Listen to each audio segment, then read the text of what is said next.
Man, we haven't done one of these in a while.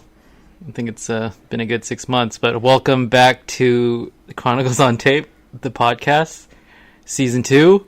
I don't know, do they do podcasts in seasons? Wait, hold on, because when did season 1 start? Season 1 started when we started doing the podcast. I know, but in terms of timeline-wise? Yeah, in measurable units of time. I don't know. I want to say spring? It had to have been almost... No, not a year yet. Okay. I want to say around after summer, right? Because we were supposed to do one every 2 weeks. So we did 8 of them, and then we didn't do any I think we did 8 or 10. 8 or 10. Yeah, somewhere around there. But yeah, I think we stopped around late November, early December, and it is now on the cusp tomorrow. Of June. Yeah. Yeah. By the time you hear this, it'll be June. It'll be June, so it'll be a good 6 months since we have done one of these. So quite a lot has happened. I guess you can say, not a bit, but a bit has happened. Yeah. The first thing that you'll notice that's different is that, well, you can't see it, but Yuta has blonde hair again, and he actually has a haircut. This is the first time that my hair was cut by scissors in about 8 years. Yeah, and not you shaving your own head. Well, because it was either really long and tied up in a ponytail. Imagine it was a high ponytail. So was it Ariana Grande? Yeah. Like an Ariana Grande type of hair. Ariana Grande hair? Yeah. Or it was just completely shaved. Mm-hmm. Now it's like a Utah venti.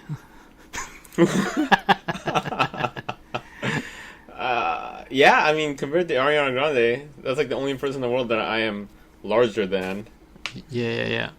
And the second thing you'll probably notice immediately if you were a fan of the podcast before is that the podcast cricket has seemingly passed away. Because most crickets only have a lifespan of about 6 months, and since it's been 6 months since we've done one of these, it passed on, I think. It may have. It didn't leave a note. Yeah. It didn't really say anything. There wasn't... Yeah, it stopped making noise a couple months ago, I think. But it could have left. If you bought a Battlecraft shift knob and you open the box and there is a dead cricket in there, please send it back to us. That is a possibility. Yeah, because it was in one of the boxes, right? I don't know. It may have been. Yeah. But I don't think so. Yeah. Anyways, let's finally get started. I've been saying that I wanted to do podcasts because, dude, out of all the things that we did last year, even with the success of the vlogs and then the ongoing continued success of the website, the podcasts were doing really well. People were, even up until last week when I don't know what I was doing, but people were asking me hey, when are the podcasts coming back? And I'm I don't know. I wanted to bring them back a while ago, but I think honestly one of the reasons why I've been avoiding doing the podcast is because it's been a pretty rough year, and there's a lot of stuff that I wasn't ready to talk about yet, I guess. And I don't know. It's been an interesting 5 months so far, I guess you can say, for everybody. Holy shit, we're starting the 6 month of the year. Yeah, the 6 month recap of the worst year of my life so far. So worst is well, it's an absolute statement. So. Yeah. Things can get better and they can get worse, and then I'm sure when I get older there will be worse times, but as far as I'm concerned, and so far it's been one of the shittier ones. So one of the shittiest, I guess you can say. I can see how it was incredibly challenging. Yeah. Let's see. Well, I guess I should preface this by saying that I buried my grandmother last weekend, and my dad's mother, and she was an amazing woman, and she did a lot for our family, and it was tough seeing someone that you love and care about in your family there, I guess, in a casket, and then having to carry the casket out and then putting her in the ground. So that was pretty unexpected, I guess you can say. But I mean, she was like 94 years old. She had a very long life, and I think she left this world satisfied, content, I guess you can say. But I'm gonna tell you a story about my grandma that I just learned about after she passed. After the funeral, actually, my dad talked to me, because my dad rarely ever tells me anything about the family, because, you know, he's not much of a talker, that guy. And he seems to be, sorry, I don't mean to interrupt. No, go for it.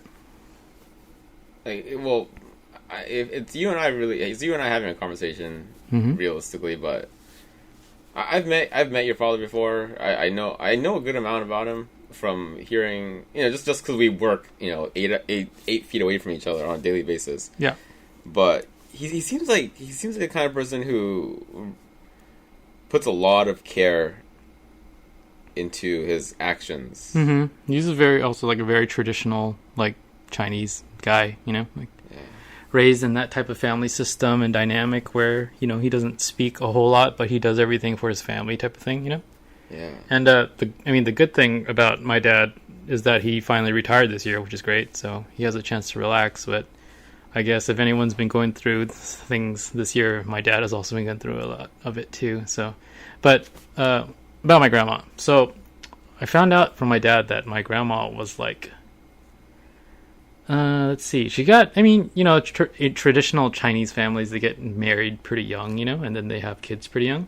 Okay. So I found out that my dad told me that my grandma was like kind of married off, like when she was pretty young, like I want to say like early 20s, late teens, maybe even. Okay. And like when she was growing up, she had two older brothers, and then she was really close to one of the brothers, you know, like one of her brothers, and they had a great relationship and blah blah. And then around her 20s, she got married to this man, and then her family just kind of left. Like, wow. you know how, well, they immigrated. So, and I think one of the things that, like, why she was married off was that so they didn't have to deal with her anymore, which is kind of fucked up. But the whole thing with immigration is that when you prepare for immigration, you have to, like, get all your family records prepared. You have to show, like, family history and all that stuff, so that you have all the adequate paperwork. Immigration to the U.S.? Yes, to the U.S. So I think they immigrated to the Bay Area and then parts of New York. I don't know. Like, most families did that around that time. That makes sense, actually. Yeah. So most of my family on that side, they ended up in the Bay Area. So, like, she, like, helped them get all their paperwork and all their records ready, and then once they had immigrated, then they could sponsor her to bring her over there, you know?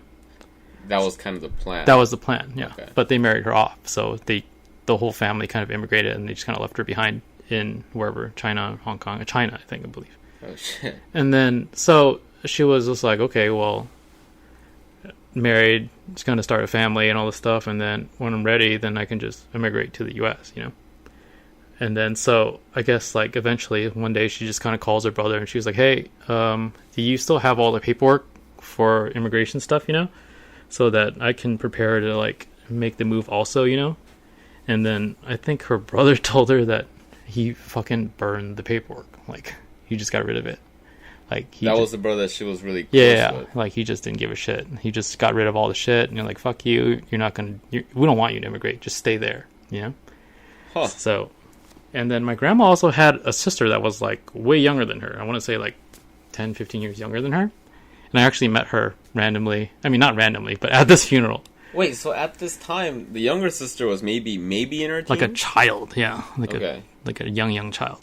So she immigrated, and then, like, I guess, she never got the chance to leave until, like, mid-80s, after I had already come here. Like, the only reason my grandma ended up in the United States was because my parents made it over to the U.S. That's right. Yeah. Because you were actually born in Hong Kong. Yeah. So I was born in Hong Kong, and then... So despite the fact that your grandmother's parents and siblings had moved to the U.S. Mm-hmm. in what, like the Dude. The 40s? Dude, probably, yeah. Okay. Yeah. So and then your grandmother stayed and then had your father, and then your father got married, and then your father and your mother had you, and then you guys moved here. Yeah, in the 80s. So I was born in like 82, and then her husband, my grandfather, had passed away in 1980. Okay. And I guess most of his life, when they were married, it was kind of like also not that great, where he was just always kind of randomly missing in action. Like, he would just run off, you know? What the fuck, yeah, dude? So like, and then my grandma also had other kids besides my dad. So he has a couple younger sisters, and then he has an older sister and an older brother too, but they were just kind of scattered all over the place. So my grandma never really had solid family connections anywhere, you know? Yeah. She had her kids, and then that was it. And then, so, I guess she was never really happy, just because she never really had anybody. And then, I guess for the rest of her life, she just kind of held a grudge against her brother, and she, like, never spoke to him again. Understandable. Yeah, which is crazy, you know? And then they all split off and stuff, and then when they moved over to the States, they developed, like, they had family property and businesses and stuff, you know? And then, like, I guess one of the only times my grandmother's brother ever hit her up was to have her sign over all the properties to the rest of the family so that she didn't get anything out of it. So if you can believe. Yeah, if you can believe that. That's pretty fucked up. And then the only person that actually stayed in touch with her was her sister, her little sister, and that's the lady that I met at the funeral. Like, the she little literally sister was also left? No, she moved. She immigrated also when she was a kid. So she grew up here. She like came over here when she was like almost 10 years old. That's so random. Yeah. So everyone just left her behind. That's pretty much what happened. They left her to fend for herself because she was married or whatever, you know. And then, do you think it was a situation where, like, not that this is important, but do you think there was like some kind of financial gain involved? I don't know. I imagine so. I don't know how things worked back then, but because if the youngest daughter goes with the family, the daughter who is of marriable age is just married off. I mean, that doesn't add up. They just didn't have to take care of her, I guess, right? Why not ditch the younger daughter too? I have no idea. Maybe she was too young. Maybe they had enough too young to fuck over. They had enough heart to bring her over here. But yeah, she was the only one that actually kept in touch with my grandma. It was very sparingly, but like during the holidays, she would send her like stuff, you know, like send her like a gift or some cash or whatever, you know. And then so I got to meet her on the day of the funeral because she flew in from the Bay Area, and then she showed up for the funeral, and then she flew back home right after. So it's pretty interesting. She must be like in her late 80s though. If the math adds up, because if you're 70 something, she's super young, dude. Huh? Like late 70s, I think. So. Because your grandmother was 94. 94. Yeah. So that means she was like late 70s, so she was probably like... Oh, damn. Yeah. So she was literally a child. Yeah, so she looked super young. Like, so I was like driving to my dad picked her up from the airport, and then we went to the cemetery and stuff, you know, to prepare for the funeral and stuff. And then I was like, Dad, who's this lady that's sitting in the car with us? And then he was like, oh, that's your grandmother's sister. And I was like, holy shit, dude. Yeah, she like speaks English, and she had a good job and everything. It's pretty cool. Is that what you said? Holy shit, dude? Yeah, holy shit, dude. Hello, strange woman. Yeah, but holy shit, dude, what's up? Yeah. And she's like, oh shit, what's up? Yeah, she was like, holy shit, who are you? I don't know who the fuck you are either. So yeah, but you know, the funerals are tough, you know, especially when it's, I don't know, I always felt bad because like the last couple of years I wasn't really around, you know, because I was busy doing my own thing, and I always felt like maybe I should have been there for my grandmother. But you know, she was at the age and condition where she didn't really remember much or recognize certain people, and I was one of the people that she didn't recognize. So I don't know, I always felt like, I mean, you remember the last time I met her. Yeah, well, I mean, that time when you met my grandma was one of the last times I saw her. We drove her home, and she didn't really know who we were. She kind of thought we were just like strangers, like driving her back home. No, I guess. Yeah, having seen that firsthand, it was Yeah, it's a little tough, man. I don't think it would have been. Yeah.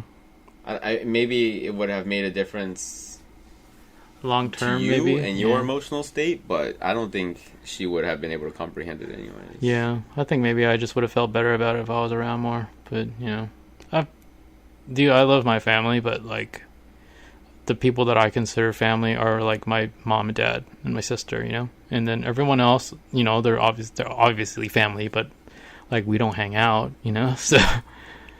Yeah, I know. Yeah, I mean, I see my cousin a lot because he's a photographer and he does car stuff. So I see Tim Scribbles all the time. So yeah, and then every time I see him, I'm surprised to see him. So yeah.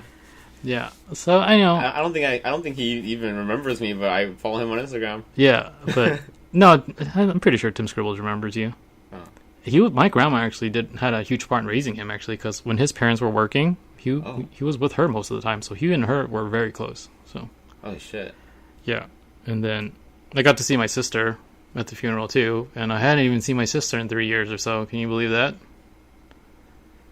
Oh, I mean, I know that. So, I mean, my sister is a brilliant person. She's an incredible artist and stuff like that. But she kind of keeps to her own space. Also, like me, where she's kind of removed from everything, and then she's in her own little world. Probably more so her than I am, because I still like stay kind of connected to things here and there, Whereas my sister kind of removes herself from everything and kind of just like lives her own life. But she was also incredibly close to my grandma. She was probably the person that was closest to her, and she took it really hard.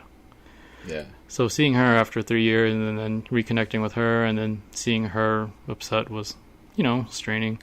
But I made sure to be there for my dad and my mom, because that's my dad's mother after all. And I can't imagine losing a mother, so... Yeah, but, my dad is incredibly strong. He held it together, and happy for that dude. And then, a couple months before that, his best friend passed away too, so it's been a lot on his plate, so. But yeah, you guys have, as a whole, have gone through a ton of shit this year. Yeah, I guess you can say we're resilient people.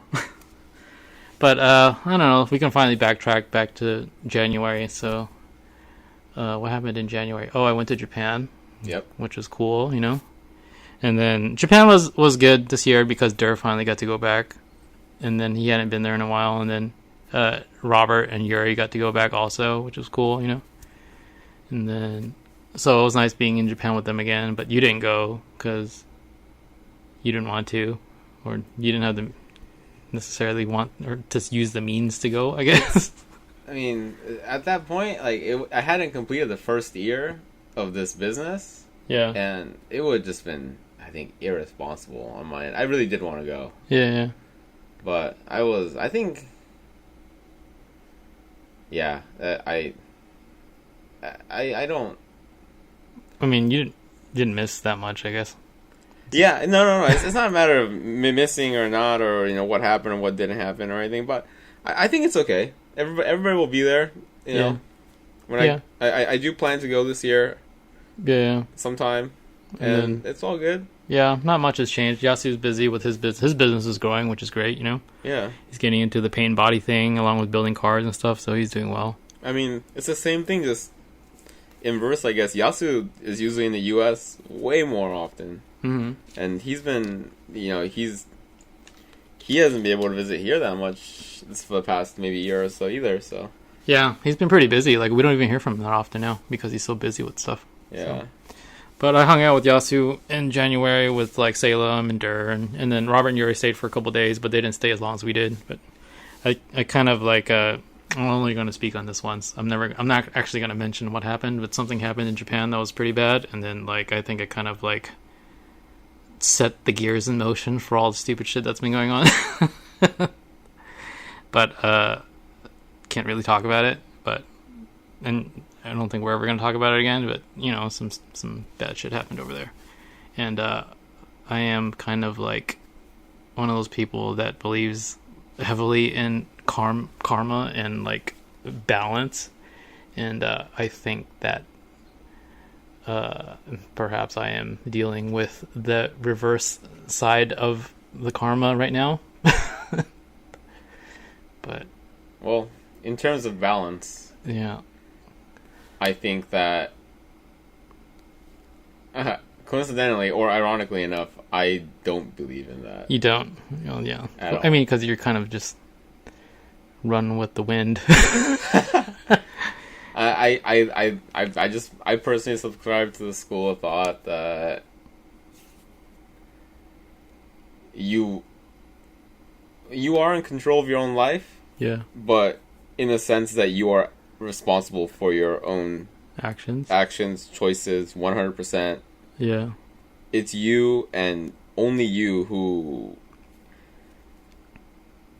has that privilege and responsibility to have that control of that one life that you live. So that's me. yeah. So I mean, I don't believe that, but I mean that doesn't mean that You understand the school of thought, though. Yeah, and it obviously, doesn't make it any less true for you. Yeah, you know? yeah. It's just different. It's action reaction for me, kind of thing, I guess. And then we got mixed up in some stupid shit, and then I felt bad about it. I still feel bad about it, but life.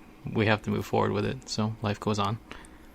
So let's see what happened. Oh, I came back from Japan, and life seemingly was very normal. Like, I bought an IS300 Sport Cross, which is a car I've always wanted to get, which is great.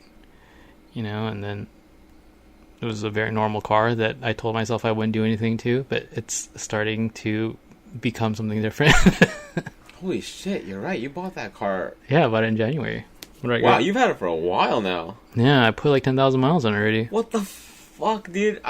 Oh my god, this year has flown by. Yeah. I had that completely chronologically. I was incorrect there. Yeah, it felt like I just bought the thing, right? It feels like it. Yeah, but I bought it in January right when I got back. Wow. Because I was looking for a 4Runner, and then they're still incredibly pricey, so I just used that.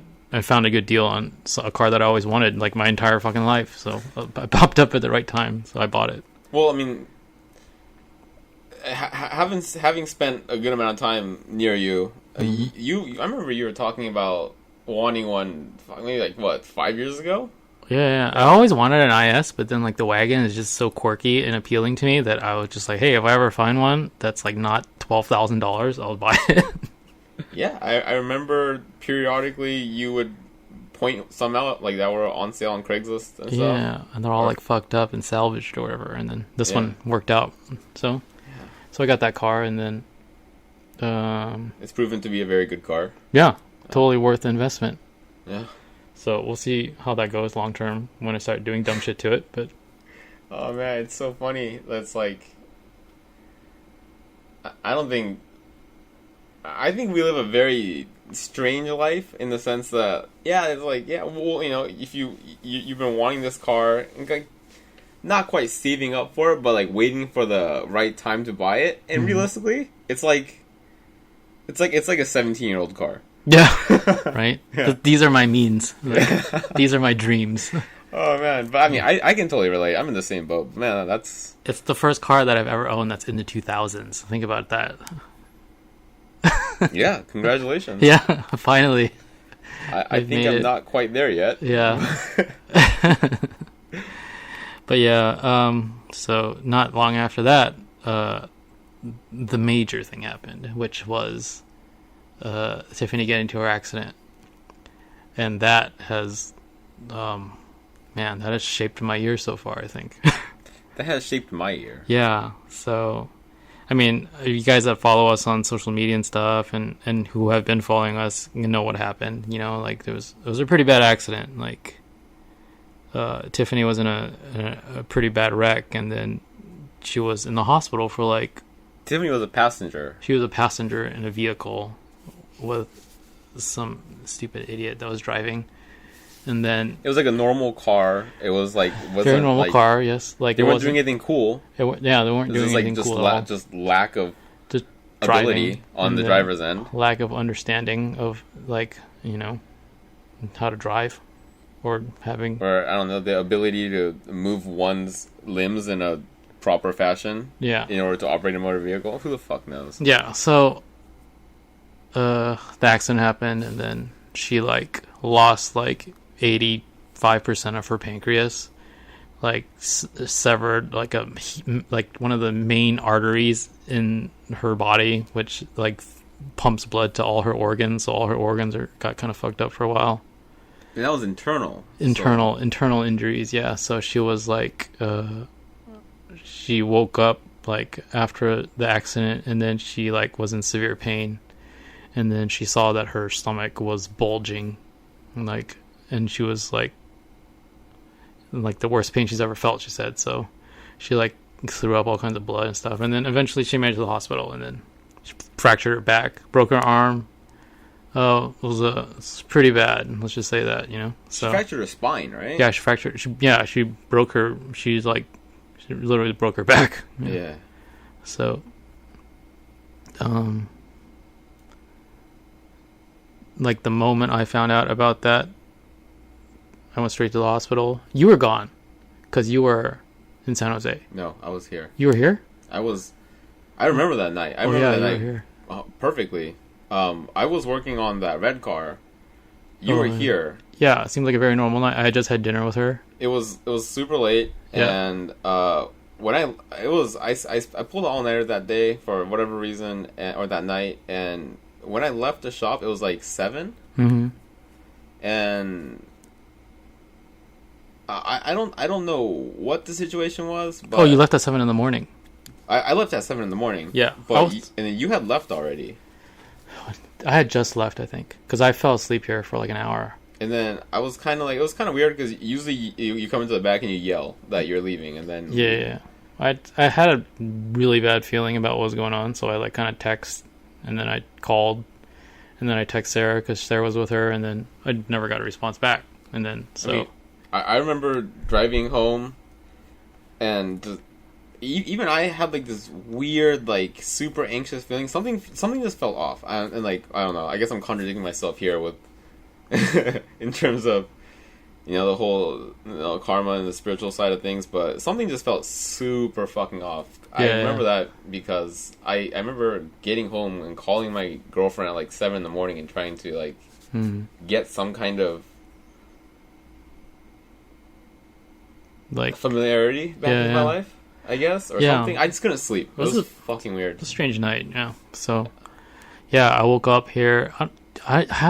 I want to say it was around that time, because I'm pretty sure I left, like, I don't remember if you were here or not, but I got up and I literally just, like, I was like, dude, something's wrong, man. So I drove over to Tiffany's house, and then, dude, strangely enough, like, Sarah and our friend Brandon from Hawaii, he was visiting, he was in town, and then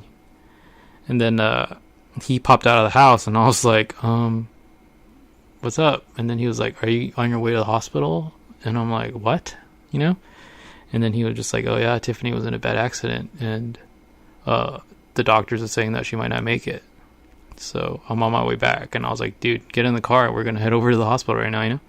And I guess they had been trying to call me, but you know how cell reception is in the hospitals. They're not very good. So I just never got the message, and I never had any kind of indication of what happened until I literally just woke up and drove to her house, which was super strange.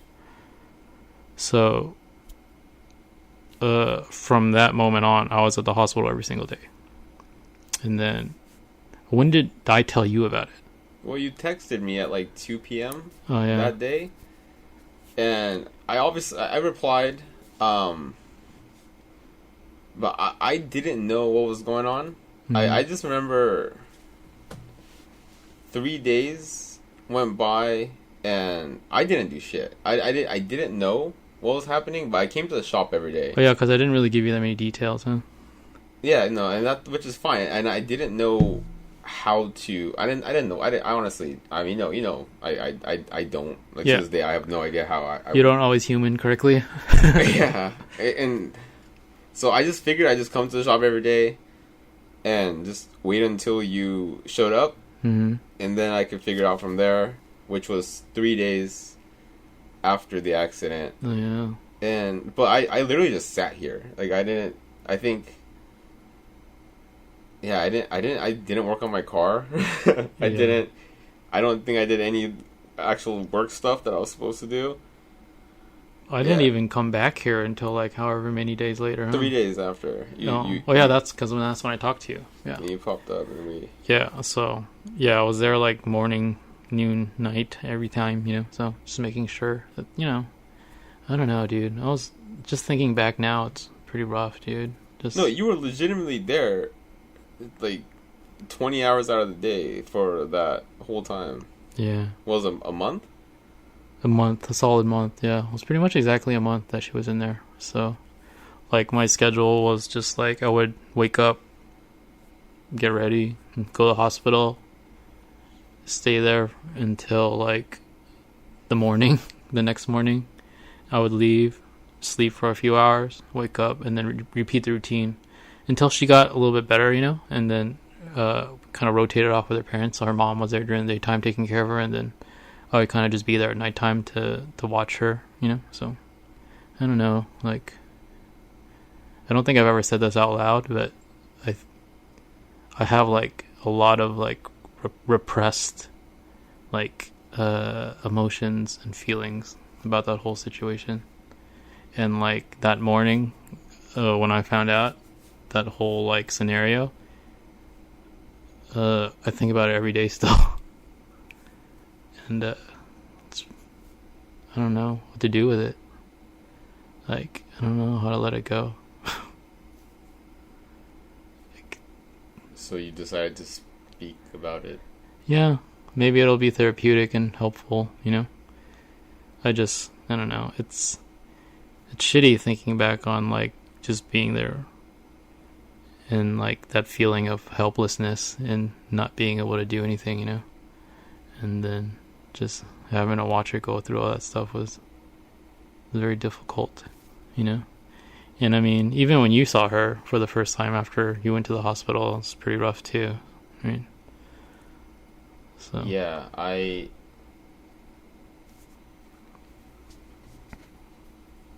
figured I would be pretty used to, or at least accustomed to seeing people in the hospital.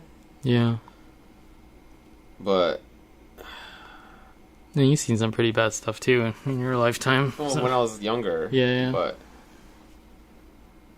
it's like it's never like it's somebody who's it just the sense of just I don't know, I guess there was just like a really heavy sense of like helplessness. Yeah. This shouldn't have happened. Like the world is wrong kind of feeling. Yeah. That like a total something that could have been avoided and stuff like that. I don't know. I don't know what it was. Maybe, but I was not ready. Yeah. I don't know. It's I don't think anybody is. Whatever. Yeah, I remember somebody, I think it was Sarah or something, she was just like talking to me when we were in the hospital. She was just like, dude, like, I don't know how to deal with this, or I don't know how to handle this. And then I was like, hey, I don't know either, like, you just kind of just have to, And then, yeah,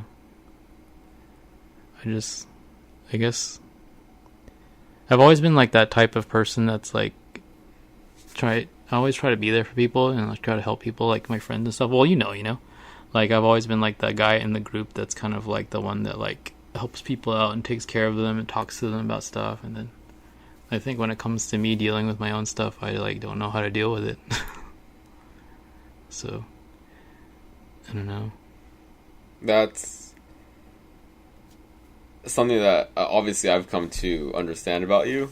Yeah. But no, I don't think anybody else is really gonna, because you only do that for like people who are really close to you. Yeah. So that's definitely something that I think people would not expect. Yeah. Like the general people who are listening to this, I don't think they'd be like, oh yeah, totally. But like no, it's like that's not. It's hard to describe. Huh? That's something that I guess it goes both ways. In order to see that, you have to be in a position where you're on the receiving end of that care or thoughtfulness. Mm-hmm. That is definitely not visible in regular, like to like the casual observer. Yeah, makes sense. But I don't know what it is, dude. Like, I have a lot of like, I don't even know how to describe it, but it's been like months already, and it still sticks with me, man. So, but Yeah, well, she was in the hospital for like a good month, and then I don't think you're supposed to get over stuff like it's not. You're not like I don't think the human psyche is capable of just being like, okay, it's done, discard memory. Yeah. In a matter of months, like you have to be a special kind of fucked up in order to be able to do that. Like it would have you be bordering on being a sociopath. I think at that point, right? If you were okay right now, I'd be like, okay, either something like snapped during that time and you got way fucked up, or you were replaced by a robot. Yeah. It's just like one of those things where like you have to be the positive one. You have to be the one that's like, hey, everything's gonna be okay. You know, like you're gonna get through this. You're gonna power through this. You're gonna be fine. And she was incredibly strong. You know, like she's a very mentally strong person. And then I don't think anybody would have handled it the way she did better than her. You know, and her mom and her family is incredibly strong. So they're amazing people. So it definitely helped, I think, the entire process. But I think that, like, I don't know. Not to discredit Tiffany at all. I mean, I think you know what she went through and what she endured and what she handled that shit. I mean, I was only there a couple hours a night. Yeah, really? I mean, you did a great job too. You were a great support system. You showed up, and then just like no, that's not the point. I meant like. Fuck what I did or didn't do, but no,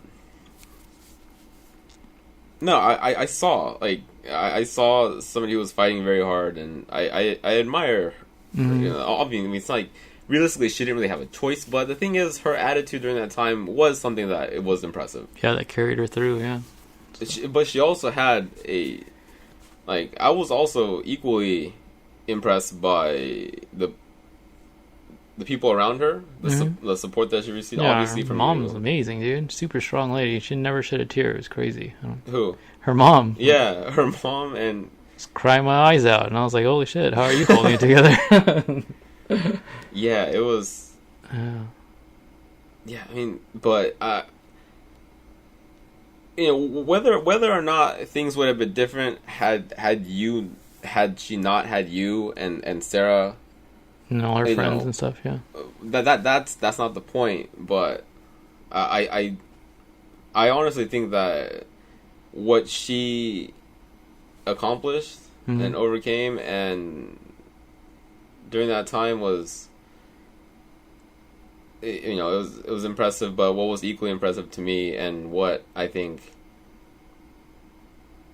I mean, I learned a lot just observing, but you know, I really came to admire. I mean, obviously, I think highly of you and Sarah. I think you guys are really good people. But it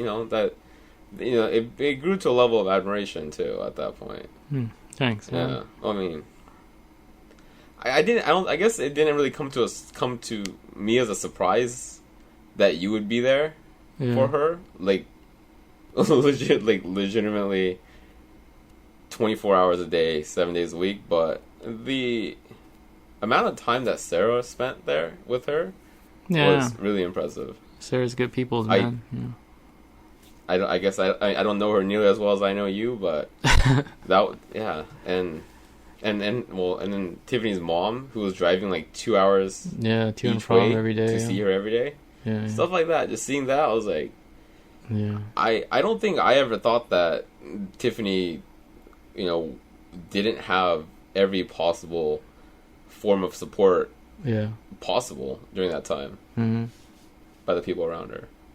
Yeah. So I think there's I mean, this isn't a matter of credit, but you know, don't, I guess, I don't know what the fuck I'm trying to say. It was all around a very I don't know, I guess I learned a lot about humans just by watching. It was impressive. It was a rough time that was handled very well, I guess you can say. But yeah, she got out, and then she did home care. She's still dealing with stuff because, you know, she still has to do, like, she had to wear a back brace for a while, and then her like she had a giant gaping wound open in front of her, in her stomach, because they had to repair all the stuff inside of her. And then, but she's doing well, so good for her. I'm happy for her. So I think, I don't know. Yeah, I don't know what to do with all that. I think I just stored everything up inside during that time, in terms of how I felt about stuff and how I dealt with things. That, like, I think that in the quiet times, in the quiet moments, I am dealing with those things now internally, and I don't know what to do with them. But, like, I don't know.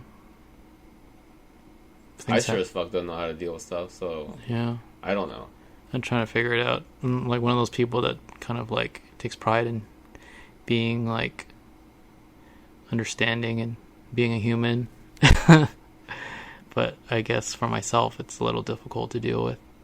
So at the very least, and realistically, my input here qualifies for at the very least. I think that when you I think that when you come to terms with things, when you deal with things, when you process things that obviously have an enormous impact on your emotions, and generally, like, it impacts your entire life, how you view the world. Yeah. Because I think we as humans, we come to accept a certain set of rules that the world operates by from our, through our own perception, right? Mm-hmm.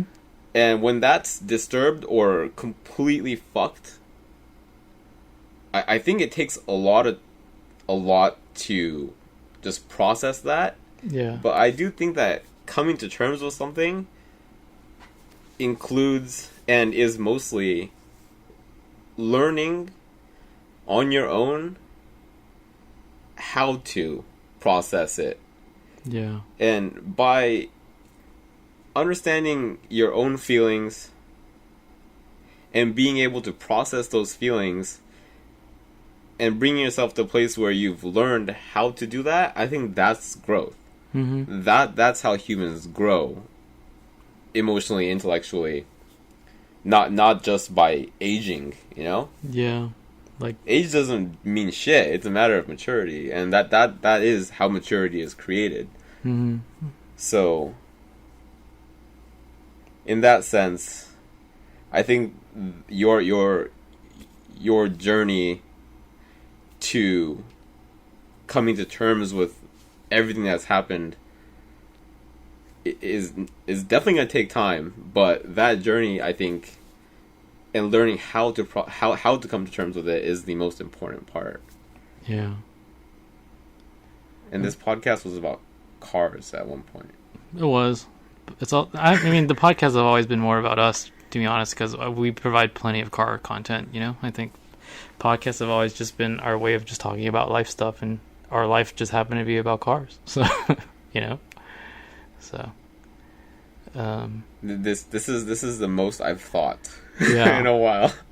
Yeah, it's weird. I don't know. I think it's like the hangover from everything, And I think this entire situation, and I don't know. Things happen for a reason, as people say. So we're going to figure out why exactly this happened. So, yeah, I guess whether it's a high or a low, when you're in the middle of it, when it's intense, yeah, you don't have time to let it get to you. Yeah. So yeah, it makes sense that you're going. You're feeling this now. Mm-hmm. Yeah. I mean, it's like yeah, it may not have been yourself, but just from what I've seen, spending way too much time around you and Tiffany, you legitimately you were doing whatever you could to fight as if it were your own life. Mm-hmm. So, yeah, of course this wasn't going to hit you until after. Yeah, there's no guidebook on how to deal with it, you know? Like, I guess I'm trying to figure that out now. You wouldn't have, even if you had been going through this during that time, you wouldn't. I don't think you would have noticed it because you were so frantically fighting. Yeah. That's not how it works. Yeah, you're right. I don't know, but yeah. So I'm still trying to deal with all that stuff, but during that time, like, on a brighter note, I published a book. Oh fuck. Yeah. So, I mean, the book thing came at the right time, I guess, because, I started working on it around December, and then just because I had like some free time, and then I had a lot on my mind, so I was like, hey, might as well put a book together because, Chronicles is coming up on 10 years. I should just like put a book together and see if it's something that people want and care about and stuff. And then, like, in the beginning, I wasn't really sure what to do with the book, like how many do I publish? If I make 50, are people gonna buy 50, for like, because I was like, people don't fucking read books anymore, and then they don't buy books, and they don't look at books, everyone just looks at shit online, and it's all digital, so I was like, fuck it, I'm gonna put a book together, just because I always told myself that I would. So I finally sat down and I started working on this book, and then I was just like, I made some posts about it just to generate some interest, and then I don't know, it kind of caught on, I guess, and the book did really well. So what started out as like maybe I can make like 50 books ended up being like close to around like 400 books. So I mean, that worked out really well. Actually, during the time when I was in the hospital was like right when I finalized the book and it went off to the publisher and stuff. So like right when that whole process started of the recovery and stuff in the hospital, like the books started coming in. So all the timing of everything kind of worked out in terms of me being able to stay afloat during that time, because I just wasn't here. Like I could count on my hand how many times I was here during that time. Like I would come in maybe for like an hour or two a day sometimes, like maybe like once or twice a week, and then I would work on content and then like try to get merchandise out for people that are ordering stuff. And then, I mean, I gotta thank everybody else for like continuing to support the site during that time too, just because, there was zero content flow. Like I wasn't doing anything because I was just there, like, and then, so dude, people are fucking amazing. So I'm thankful for the great support system that I have on that side, because it literally helped to pay rent here, and it got me to be able to afford to maintain a living, and I'm glad that people are so very understanding. So, but yeah, the book was good. I'm happy with how it came out. It wasn't like a book where I wrote a bunch of shit. Like I literally had 1 page of writing, and then everything was just photos. So it was just like a collection of photos that I shot over the Chronicles was around for 10 years, but I literally only started shooting like maybe 8 years. So the first 2 years was just kind of dry. So, but the rest of it was all photo content, and then it was just kind of like a coffee table book, with photos, and people enjoyed it. So I don't know. No, it came out great. Yeah, thanks. I think. Yeah, I mean, everything came together for that. So obviously it came out great. I think, yeah,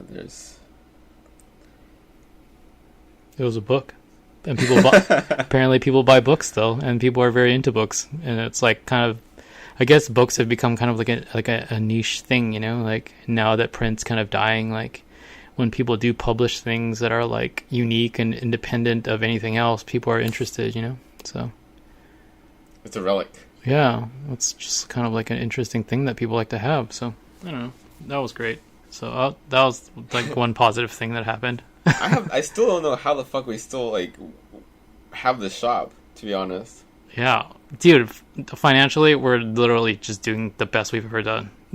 I don't know if you noticed it. That's the crazy thing. See, yeah, it's like that blows my mind, because realistically, and I know this is just my perspective, and this is probably the least important perspective in this story, but yeah, during the time that Tiffany was in the hospital, I kind of didn't do anything, to be honest. Yeah. You just laid on the couch? Huh? You just couched it? No, not really. It's just like, yeah, I mean, I did what I had to do just to, like, I didn't just, like, shut down the shop, but, like, but I started to leave at, I don't think anybody really knows what I do, and I don't even know if I know what I do, but on a daily basis, I'm usually here around, I'm either out picking up parts or materials or supplies or whatever, or at the office at about 9:30, 10:30, and then I usually leave around 1, 2. Yeah. But during that time, like I actually got into like a pretty normal schedule of, starting work at around the same time, but leaving at 5:30 to 6. Yeah, every day to go grab dinner and stuff, right? Yeah, to have dinner with you. And yeah, that was like the break time that we had at the hospital during shift changes when we went to go eat dinner. So and yeah, we humaned a lot during that time. Dude, we humaned so much. I learned a lot. Yeah, and the thing is, would you say you learned a lot about yourself as well during that time? Yeah, I think I did. Yeah, like. I mean, yeah. I mean, I think I've over the past 1 year of my life, I've probably learned more than I have in the other 28 years of my life. Yeah. But you're progressing as a human being, man. Welcome to real life. So. Yeah, I'm not just a. I mean, how old are you now? Like 30? 29. Yeah, so like honestly, like I didn't really start understanding myself until like 27 26. Yeah, before that I was just a fucking... What I meant was like it's like that time, that 1 month of what all I was doing was leaving work at a specific time and then spending time with people who, as it turns out, I actually care about. Thanks. And then, I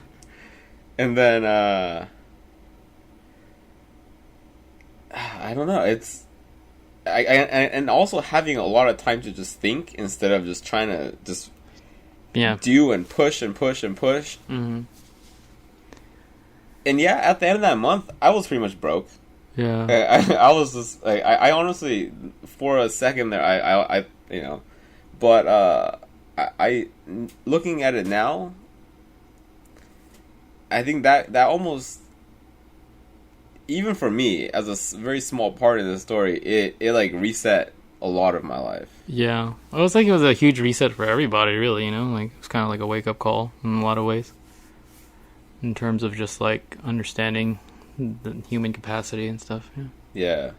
So I mean, that was, I guess, one of the only highlight of the entire situation was that it kind of brought everybody closer together in terms of people, so you got to see who your real friends are and stuff like that. So I guess I'll take that. But I don't know, like in terms of like regular life stuff, we should be pretty content. Yeah. Like like we're not struggling currently. And then, everything's satisfactory, but, we also have to deal with normal, everyday human stuff too. So, and I guess that's a matter of finding a balance to that, to reach like that next level of understanding of human, like happiness long term and stuff. So, I don't know. Seeing my grandma pass away and then hearing that story about how the most of her life she wasn't happy just because she held so much resentment towards her family and stuff like that, kind of bums me out too, because it's kind of like a cautionary tale of like long-term happiness for human beings, So, I don't know. It's interesting.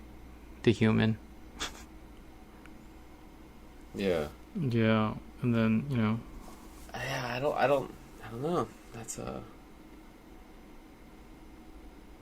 Yeah, I don't know. In terms of car stuff, has anything been going on really for you?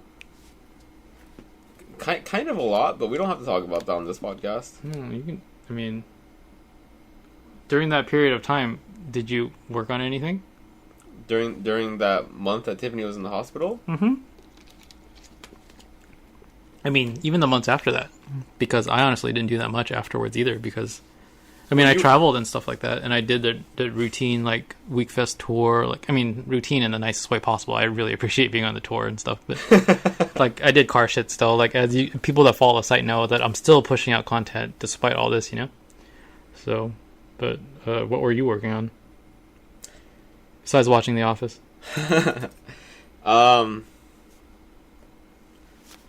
The red sedan, I put I mean, no surprise here, but I put a pause on that. Mm-hmm.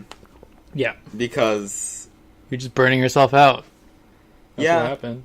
Yeah, well, that's not the reason, but pretty much the day that Tiffany went to the hospital, I pushed the car into a corner and I stopped working on it. Mm-hmm. And then during the following month or so, I actually started to reply to texts and messages on social media and stuff for a little bit. And I mean, the fact that you were working on the car till 7 a.m. tells you that you were doing too much already, you know? So yeah, I don't know. I think I was just, in a sense, I failed so many times in my life. I think, in a sense, at that point, it was kind of, you know, during the winter, which is a slow season for the automotive industry for most people, mm-hmm. It was kind of like almost like a Hail Mary kind of thing for me. Yeah. Where I was like, if I'm going to make it through the next year doing this, of course I can, you know, apply for a job somewhere else in the industry. And I think there's people who might hire me, but... Yeah, I don't think that's ever been a problem. I think both of us could at any time just go and pick up a job in the industry and just be fine. Both of us currently have offers on the table, I think. Yeah. But, you know, this is something that I had committed to, you know, this business. Yeah. And so that was like, well, yeah, we put together a few cars last year. I put together a few cars last year. You know, supported drivers' cars, and I'm really proud of the work that I did last year. But none of it was, you know, it was as fulfilling as it may be for the drivers of these cars to have the cars as that they enjoy. For me, I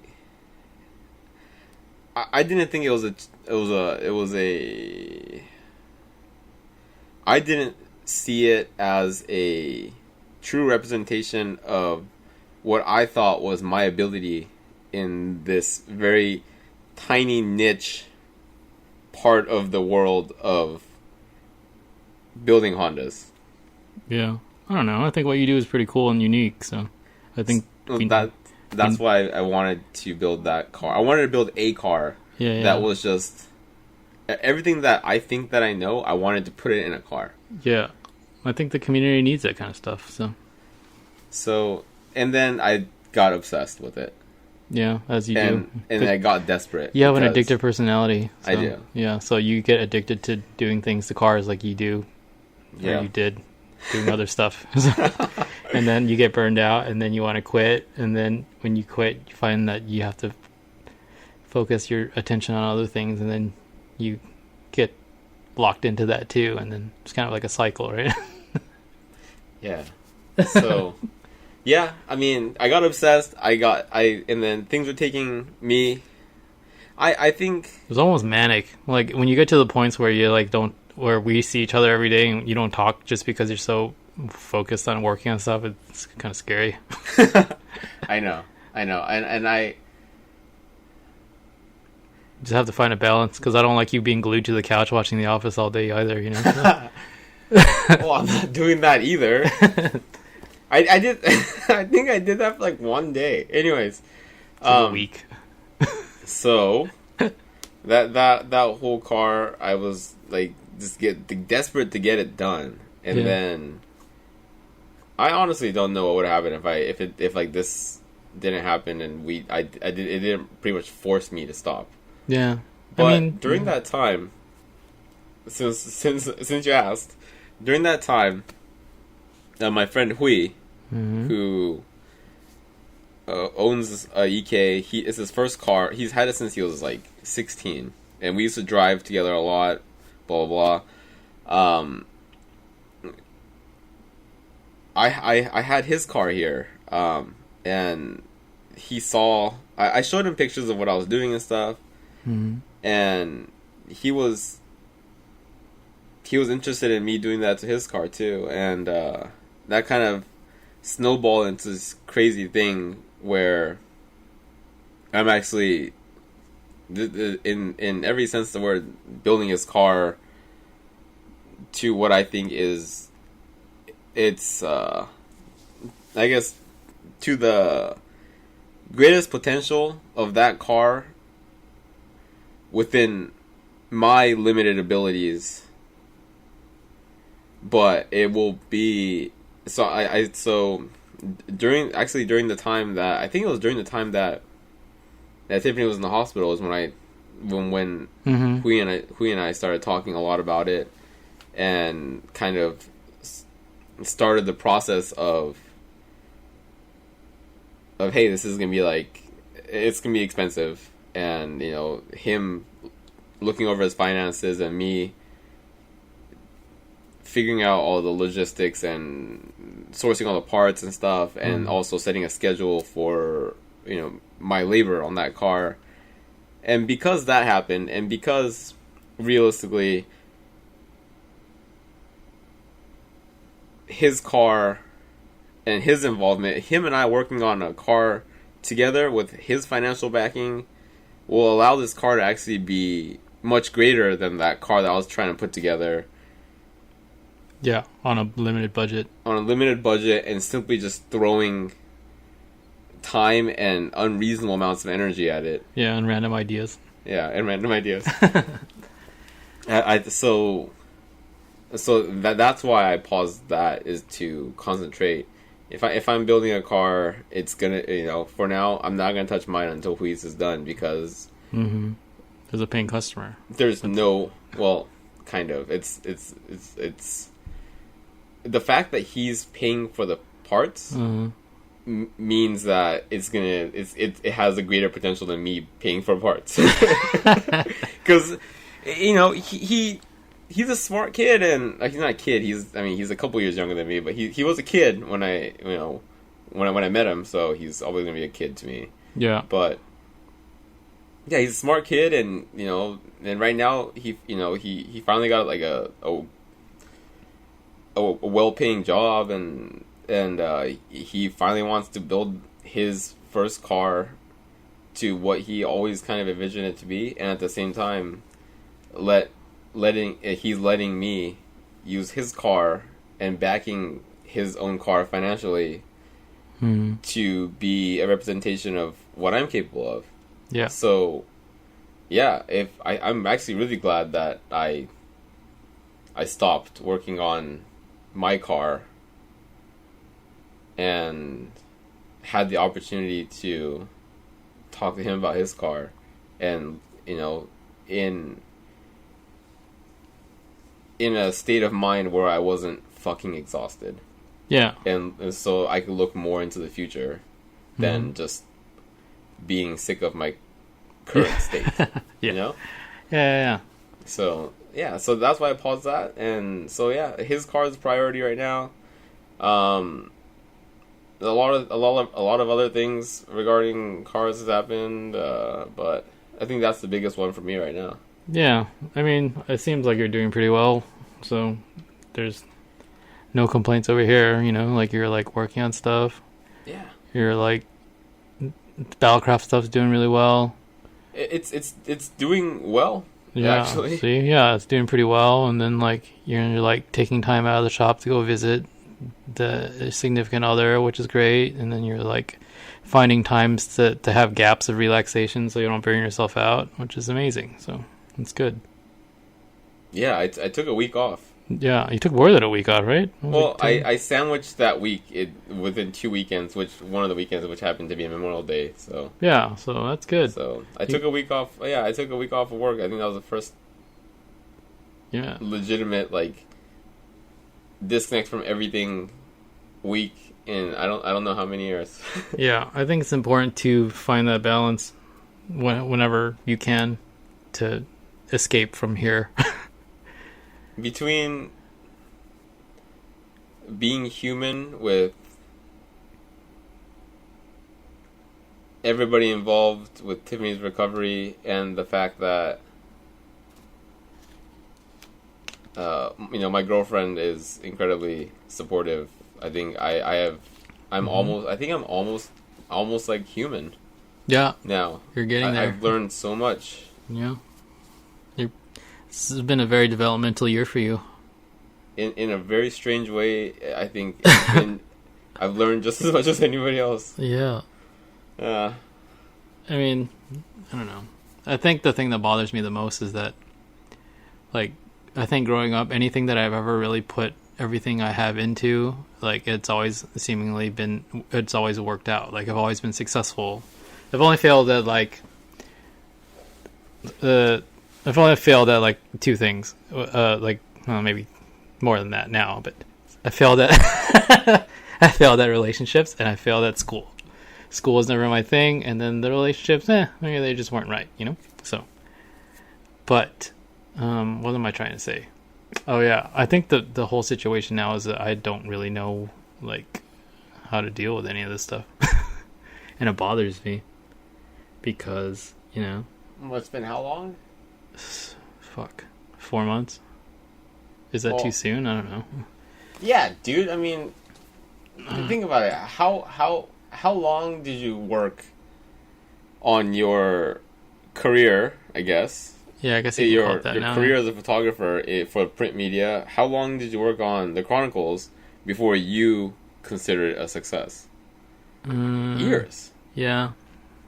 Like maybe a couple years to get to the point where you're like, okay, I'm making progress, and then maybe another year or two before you're like, okay, I can consider this a success, and then from then on, it's constant maintenance. It's something that you continue to work on.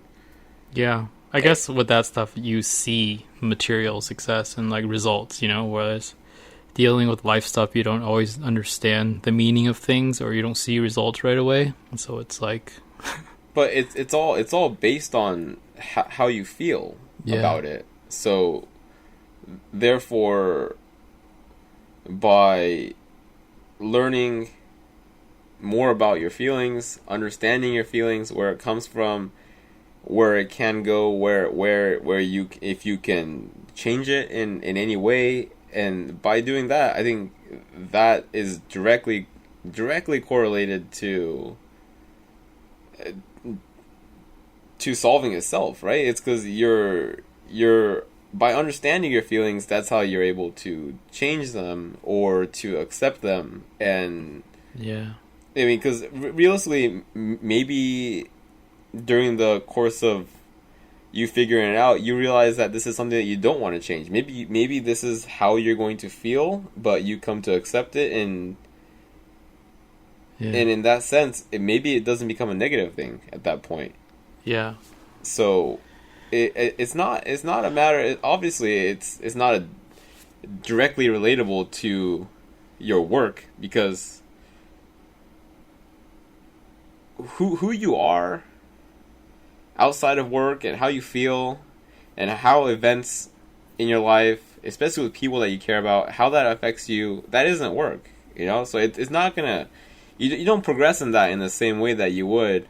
Yeah, it's not linear with your work, right? Yeah. And you're going to, but it's it's a process either way, and you're gonna have, I think you're just, you always joke about how you're, how you're 36 right? Mm-hmm. 36, and I mean, obviously, because you're a little bit older than me, I think you joke about your age, but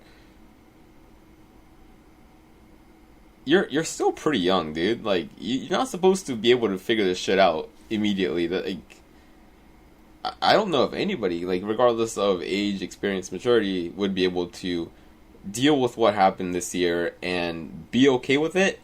Either change it to what they find acceptable, or to come to accept it within a course of 4 months. That's just not humanly possible. And if you want to talk to me about beating yourself up and pushing yourself to the absolute limit in some way to try to get to a place where you don't even know where you want to get to with that certain task or purpose or whatnot, it just takes time.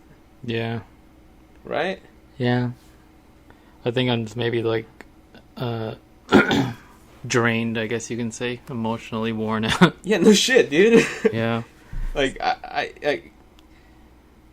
don't know if the listeners are gonna understand like what you've been through, but I saw a lot of it firsthand, and yeah, if you weren't drained, I'd be worried. Yeah, right? Yeah. What kind of psychopath are you? Yeah. I guess, I mean, in terms of like the Chronicle side of things, it's the best thing about doing this whole thing with the Chronicles is that it's always been like my escape, you know? Like even in past relationships, whenever I had rough times, I've gone through bad stuff, like, you know, whatever it may be, like life stuff that's bad. It's always been kind of my outlet to work on this stuff, and that's what it was. It was like a side project that was supposed to help me kind of like distract me, I guess you can say, or help me heal from all that stuff. And I mean, I don't think the content's suffering. Hopefully not. I don't think it shows in my work. I think my work is as good as it's ever been, I think, now. So, well, I bought a new camera too, by the way. I guess that's another positive thing about this year. Like, I published that book, and then I told everybody that, hey man, if you guys get this book, it's gonna help me fund my new camera or whatever, and that's what it did. So photography is exciting for me again because I get to learn this new piece of hardware that I'm using, that I'm still learning how to use. Like, so, and then like whenever I'd been doing traveling and stuff for the Weekfest tour, and I've already gone back to Japan again for the Weekfest thing over there, and that was a fun experience. But when I was in Japan for Weekfest, I literally didn't do anything either. I think I was just still kind of worn out, so I just kind of just laid there in Japan while Yasuo worked at the shop, and I just kind of hung out. Like, he asked me what I wanted to do. I was like, I don't want to do anything. Just let me chill, you know? And then, so I did that. And then the vlogs have been good, I think. I'm still learning how to get that to be better. And traffic is picking up on that stuff. So, dude, everything on that front has been great, you know? So, and I'm glad that that's still strong and it's still there. But I don't know. I can't escape this feeling that there's something bad's going to happen. Like, I don't know. I don't know what it is. I think it's maybe a part of the hangover process, but it's like something bad's going to happen, continue to happen. Yeah. Like anytime it's like something bad, like is going to happen that I can't control, you know, like it's out of my hands and I can't do anything with it. I can't do anything about it. Like, I don't know. But yeah, I think it just comes with the territory. But I mean, I'll deal with it. The territory of living? Yeah. Yeah. I don't know. I understand. Yeah. Huh. And you're way more optimistic than I am. Yeah. I like to be. I'm trying to be. Yeah. I mean, you've made huge strides in the last year or so, even before the accident, so I think it's a good thing. You're humaning the right way, I think. So yeah, my development as a human being is so backwards, but whatever. Yeah. That's not the point here. No, it's good. I think you have things that you need to deal with in your lifetime, but they're not anything that's linear either. You're just going to have to learn to understand them as you grow up too. So, but yeah, I think ever since I was a kid, I was just so dead set on this whole like working with cars and driving or whatnot, and just like, my entire life was that. And then now over the past year, I think I've actually had a chance to. I think your mind is in the right place now. That's why. Understand. You have life. Yeah, you have. I mean, your goals make more sense when you live. You know, like Otherwise, what are you working your goals for? They're just goals. Yeah. It just they weren't even goals. They were just checkpoints. They were just empty. Yeah, they were just like, I've done this, now I can do the next thing, and then, you know. It never ends. Yeah, but now, do you find that things are important to you now? Like, do you put value to things? I've learned to put a lot of value in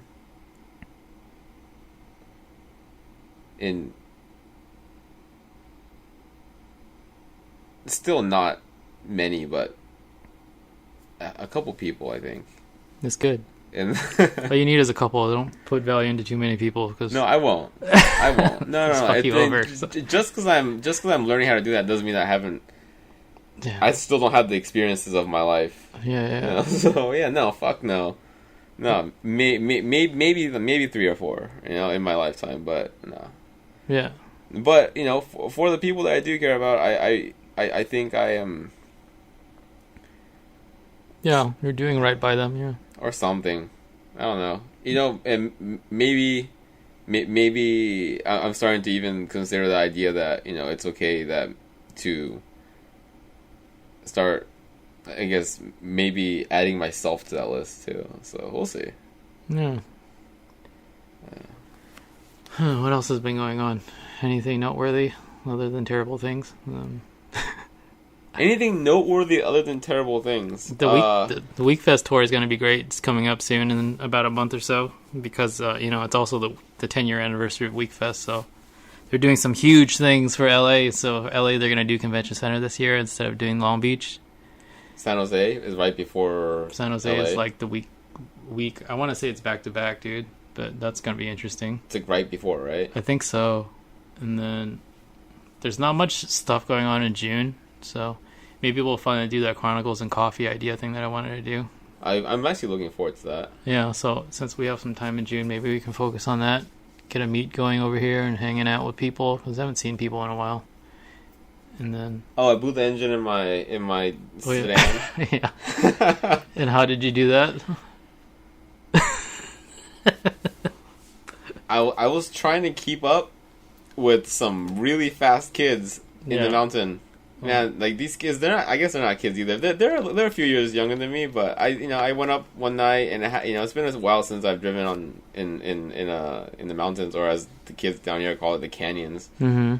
But man, that's another thing. I forgot how much I love driving, I think. Yeah. And I don't think, and you know, being in that place where you can almost forget your own existence. And you're just, that's your freedom, right? That's it. That's it. And it's I don't think I've ever been so happy to blow an engine in my life. But just build another one. Yeah. I am. I have a V16 block and a GSR head over at the machine shop right now. Yeah. So when that comes back, I'll put it together and I'll throw that in. And I mean, the whole absolute freedom thing I get because of the video that I was working on today that nobody's ever going to see. Yeah. But yeah, I guess I should address the other thing too. Like there was maybe what was it, a couple of weeks ago when I posted one of my videos from Japan that I had to ultimately take down within 24 hours. It's one of those things where, like, you know, I guess you can say that we weren't doing the most legal of things driving wise in the mountains and stuff like that. So I guess Japan's been super heavily cracking down on stuff lately just because the Olympics are coming and they want to have this like pristine like cultural image of perfection and everything is safe, you know. And it makes sense because it's the fucking Olympics, you know. So the people involved in the video were like, hey, maybe it's a good idea that we don't post this, or like you take it down, or you blur the plates and you blur faces and you don't do the dialogue stuff. But I was like, man, if I have to edit it any type of way where it takes away from the video itself, then I'm just not going to post it. So I took it down. I think you'll have a good amount of content in that side of things over the next few months anyways. At least I plan on it. Yeah. Whether or not you use it or not is completely up to you, but yeah, I mean, we're going to continue to generate content over here anyway, so but no, I mean like that kind of content. Oh, that kind of I don't know. Do we really want to get involved in that stuff over here too? I don't care. But yeah, I don't know. I mean, they're not going to go after you, and I'm okay with it. I've never. You gotta pay rent, man. Oh yeah, no, yeah. If you want, I'll leave some cash with you. I don't know, man. We'll figure it out. Yeah, we'll figure it out. In light of all the crazy things that are happening, let's not get too crazy, okay? So, I don't know how to not. Yeah. No, so, I'll be. I mean, out of respect for the people that were involved in that video, it was better that I take it down anyways, because people have jobs and stuff, and like regular lives and like families, so it's better. So yeah, they do. Yeah. So I mean, shit. That's what's been going on lately. I've just been dealing with everything and then handling things and seeing how they go day to day. So I don't know. Things aren't great, but it's not like a cry for help or anything. I think we're gonna try to do these podcasts like how we used to do them, where it was like every couple of weeks or once a month. I don't know. I'd try to take advantage of the money that I'm spending. I literally spent 6 months hosting podcasts for nothing because I didn't fucking host anything. So yeah, I mean, we also paid a good chunk of rent for not. You also should pay a good chunk of rent for not being here. Oh yeah, well, to store my TV and stuff. Yeah. So.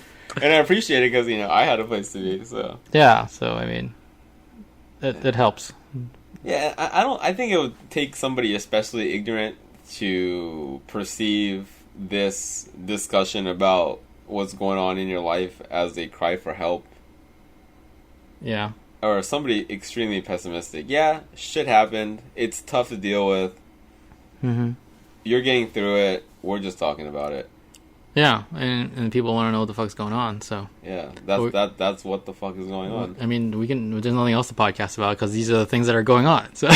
Yeah, Yeah, just right now, it's, it's getting back to the point where things are going to start getting pretty busy, and like, after June, so from July until probably, like, December, I think things are going to be pretty busy, so we don't have to worry about not being able to stay busy, because... Yeah. Yeah. And then, shit. Yeah, anything else? No, right? I think we're good. I feel like there's other stuff going on. I don't know. I'm pretty sure I left all kinds of stuff out, but there's just all the stuff that's in my head right now. I'm trying to dissect everything, so. Yeah, I think there's a lot of cool stuff in the works. Have you been doing stuff for Super Street? No, I think I wrote like one article this past few months. Yeah, same here. Maybe I wrote one article this whole year. Man, I shot like a bunch of stuff and I haven't used any of it. We should do that, because... Maybe we should, huh? Yeah, the magazine stuff. Yeah. I think I had a few cars in mind for you to shoot, and, maybe I could write the article on or something. Oh, yeah. Yeah. Oh, and then, we've been working on a couple things to commemorate the 10-year anniversary. Oh, yeah, like a Chronicles. Chronicles. So what? What? We're not going to talk about it? No, I mean, I don't know. It's we'll talk about it later. Yeah. That's like something more lighthearted. We've been working on it, yeah? Yeah, we're working on stuff. I'm constantly working on things. I mean, because, dude, this is supposed to be a really big year for the Chronicles, what I the know, fuck? Right? We're pretty much starting it halfway through. Yeah, man. Yeah, so, like... I have all kinds of stuff. Like, I have those new fucking Nobori flags and then, like, shirts and stuff. I just haven't put any of the stuff up. Yeah. I actually, there's a bunch of crap not crap. It's not crap. It's stuff that I've worked very hard on. Yeah. There's a bunch of stuff that I know I've been testing for the past year or so. That actually should be releasing soon. Available for purchase. Mm-hmm. Goods for purchase. Yeah. Yeah. Battlecrafty things. Maybe something to cover your engine bay with that people have been asking for a while. Oh, yeah? Yeah. Like, oh, that's cool, man. Yeah, so it finally got that going, so... I bought a new couch. Oh, yeah, I'm getting an old one, right? Yeah, I bought a new couch, and then it came in, and then I realized that I didn't buy a couch. I just bought the soft part of it, and then I have to buy the frame, so... Oh, shit. And then I ordered the frame, and then it doesn't come in for like 2 weeks, so now I just have half a couch here, so... Oh, yeah, and then the July 4th barbecue's coming up. Oh, yes, the massive July 4th Chronicles barbecue. Actually, it's supposed to be private, but because we're just like not open invite for everyone to come. But That's always fun. People usually just get way too crazy. So, yeah. So, yeah, I have a month to make the shop not look like... Yeah, make it presentable. Yeah, I will. And I will. I've been working on it. I've been looking at, stuff and the storage solutions. Yeah, because you're like collecting a lot of things. So... Yeah, just a bunch of unfinished cars. Yeah. Yeah. You're just collecting cars that take up space. So... Yeah. Yeah, man. Exciting times here in life. It's sure as fuck been exciting. Yeah, it's been an interesting year, but I kind of wish it was over already. Like, just let me get through this year, and then just let me get through without having to worry about money, having to worry about anything else other than doing cool shit, which would be great. So, please bring more cool shit my way. It's not a lot to ask for. No, it's not. It's the Chronicles 10-year anniversary. Yay. Yeah. Yeah.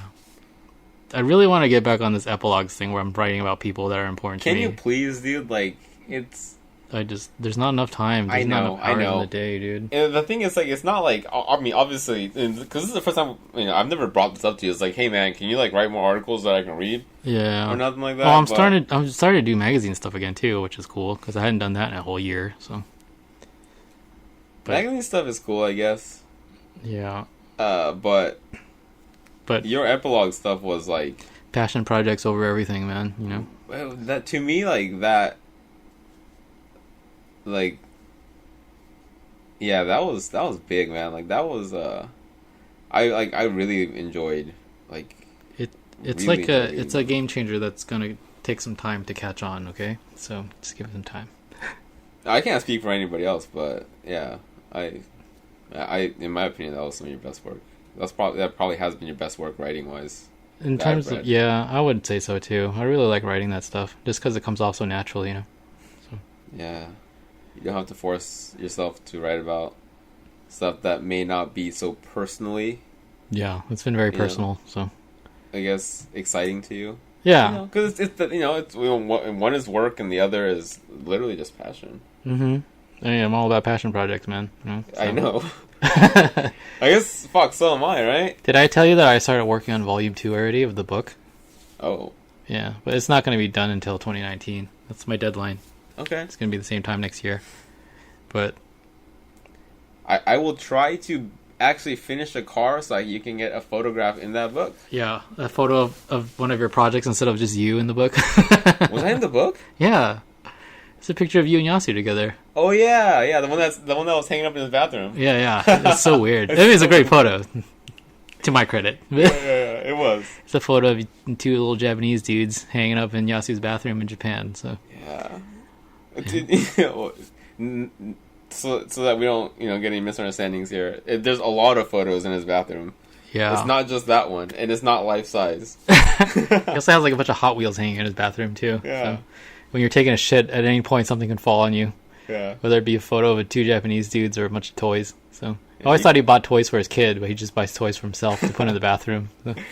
He buys toys for his kids too. Yeah. Yasu's gonna be back soon, I think. Maybe by the end of this coming June month that we're already on, so that'll be fun. And then can't believe it's June, dude. Yeah, dude. I mean, fuck. I don't know. I want to say so too, but this year has not been moving that quickly for me. But like with the vlog stuff, I wanted to be like, hey, you know what? I want to do like more like interesting content. You know, like everyone likes us walking around car shows and stuff and look at cool cars, but like I wanted to make sure we got more driving content, which I did, and then I don't know.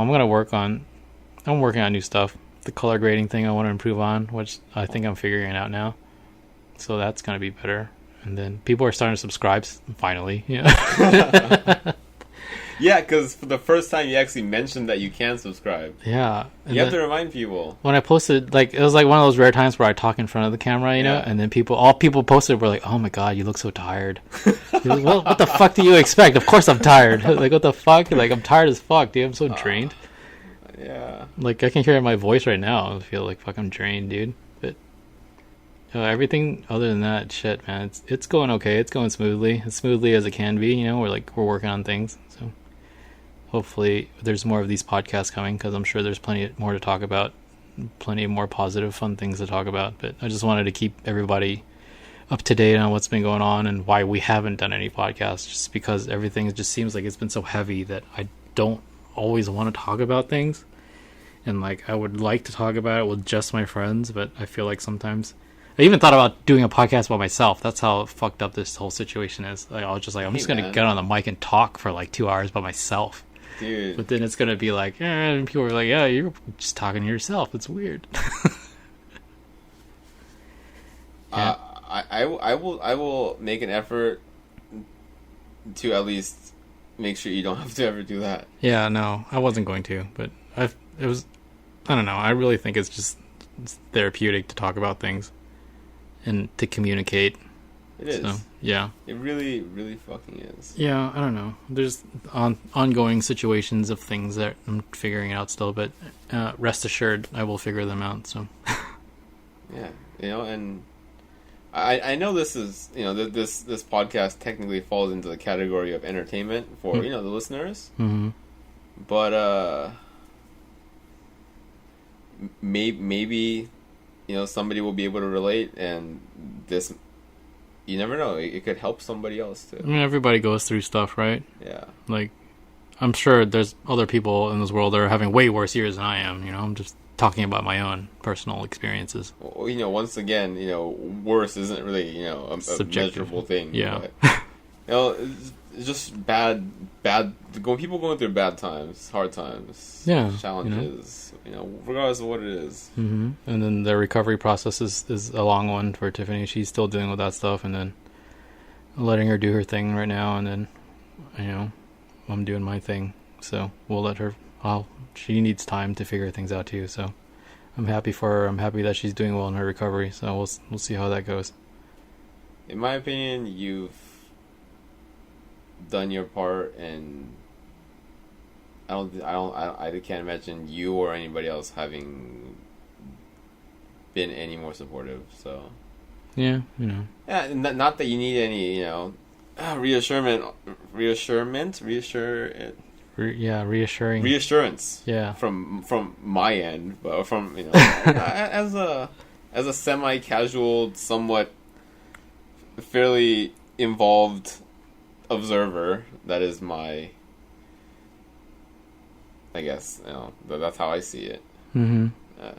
Yeah. That is the question that's the answer to the question that nobody asked. Well, yeah. Shit. I guess that's it for now. Thanks for listening. Yeah, shit. Thank you for the catch up and for finally having a pod. I'm sorry that there haven't been more podcasts for you guys to listen to. I promise there's going to be more coming. So I'm not sorry. Please stop asking me. I'm not sorry. These are good reasons. Yeah. On behalf of Joey, I retract that apology. It's all good, man. Like, thanks. See you next time.